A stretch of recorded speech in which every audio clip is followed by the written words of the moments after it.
नमस्कार, आप देख रहे हैं द इंडिया टीवी और मैं हूं आपके साथ सद्दाम करीमी। गोपालगंज में जिस तरह से उपचुनाव हो रहे हैं, वहां पर असदुद्दीन ओवैसी साहब की पार्टी से असलम मुखिया को जो टिकट मिला है, वहां पर किस तरह से घालमेल शुरू हो गया है। अब यह डर सताने लगा है कि क्या एमआईएम जो है अब और पार्टी को हरा देगी। इसको लेकर बड़ा सवाल उठता हुआ नजर आ रहा है, क्योंकि चुनाव चिन्ह को भी चेंज कर दिया गया, यानी पतंग के जगह चारपाई दे दिया गया। लेकिन सवाल इस बात को लेकर है कि क्या चुनाव चिन्ह में ही घपला क्यों हो रहा है। और उसके बाद ये कहा जा रहा है कि जिस तरह से एमआईएम के जो 4 विधायक थे और उसके बाद वो टूट कर आरजेडी में चले गए, हालांकि आरजेडी ने सरकार बनाई, लेकिन ये कहा जा रहा है कि वो वापस भी आ सकते हैं। लेकिन इस बात को लेकर बड़ा सवाल उठता हुआ नजर आ रहा है। दरअसल उपचुनाव को लेकर ये सवाल हर पार्टियां कर रही है कि असदुद्दीन ओवैसी साहब जो मुस्लिम कोर वोट बैंक है, वो सेंधमारी करने के लिए आए, क्योंकि आरजेडी का वहां पर दबदबा है और उसके बाद भारतीय जनता पार्टी का भी वहां एक अलग वोट बैंक रहा है। लेकिन असदुद्दीन ओवैसी साहब वहां पर टिकट देकर के चुनाव लड़ाते हैं, तो ये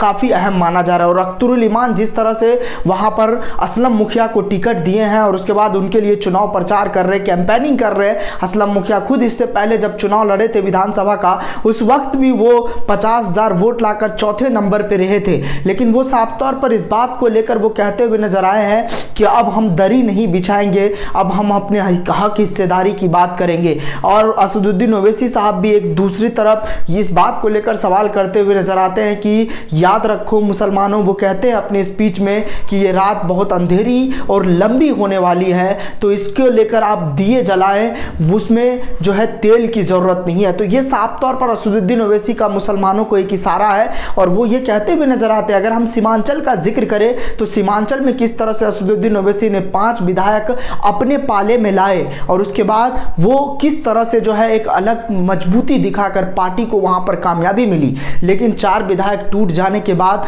अब ये बागी एमएलए का क्या होगा। लेकिन शाहनवाज आलम चाहे जो कि हाट से वो विधायक है और ये कहा जा रहा है कि जो आपदा प्रबंधन मंत्रालय उनको दिया गया, वो क्या मुसलमानों के हित में काम कर रहे हैं। बिल्कुल इन चीजों को लेकर वो दरकिनार करते हुए लोग नजर आ रहे हैं और ये कहते हुए नजर आ रहे हैं कि जब एमआईएम में वो थे तो वो इस बात को लेकर कहते हुए नजर आ रहे थे कि हम तमाम मुस्लिमों के लिए काम करेंगे। लेकिन वो चीजें अब साफ तौर पर देखने को नहीं मिलती। अगर दूसरी तरफ अगर हम सीमांचल का जिक्र करें, सीमांचल का वो इलाका जहां बाढ़ से प्रभावित लोग होते हैं और उसके बाद जो वहां पर एक अलग कोर वोट बैंक रहा है और मुसलमानों का एक अलग कोर वोट बैंक है, जहां पर अमित शाह भी इससे पहले रैलियां की थी, अगर हम कुछ दिन पहले का जिक्र करें। लेकिन जब आरजेडी और नीतीश कुमार की सरकार बनी मिलकर, तब उसके बाद अमित शाह ने वहां पर दौरा किया था और सीमांचल में वोट बैंक को कहीं ना कहीं सेंधमारी करने की कोशिश की। लेकिन उपचुनाव को लेकर जो गोपालगंज में जो खेला हो रहा है,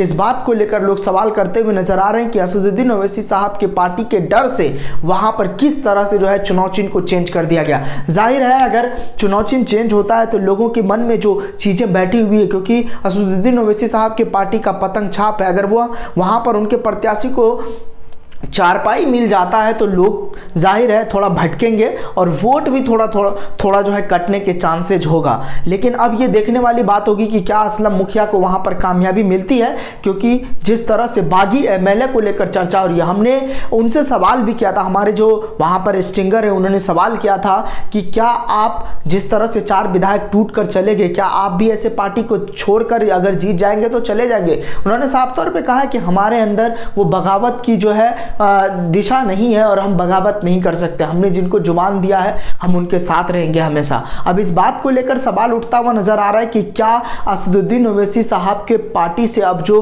असलम मुखिया टिकट मिला है और चुनाव लड़ रहे हैं, क्या उनको कामयाबी मिलेगी। क्या वहां की जनता उन्हें जीत का सहरा और जीत का ताज पहनाता है। इसको लेकर हमारी रहेगी पैनी नजर। आप इस मुद्दे को लेकर क्या सोच रहे हैं। और यह भी कहा जा रहा है कि वहां पर जो है अकबरुद्दीन ओवैसी भी रैलियां करेंगे, उनके लिए असदुद्दीन ओवैसी वहां पर पहुंच सकते हैं। अख्तरुल ईमान तो प्रचार प्रसार कर ही रही है। अब अकबरुद्दीन ओवैसी कब उनके लिए रैलियां करते हैं, ये देखने वाली बात होगी। आप इस मुद्दे को लेकर क्या सोच रहे हैं, आपकी क्या प्रतिक्रिया है, आप हमें कमेंट बॉक्स में जरूर बताएं। आपके कमेंट का स्वागत किया जाएगा। फिलहाल इस रिपोर्ट में बस इतना ही। बाकी ताज़ा तरीन खबरों के लिए देखते रहिए द इंडिया टीवी। नमस्कार। चैनल को लाइक, शेयर एंड सब्सक्राइब करें और बेल आइकन दबाना ना भूलें।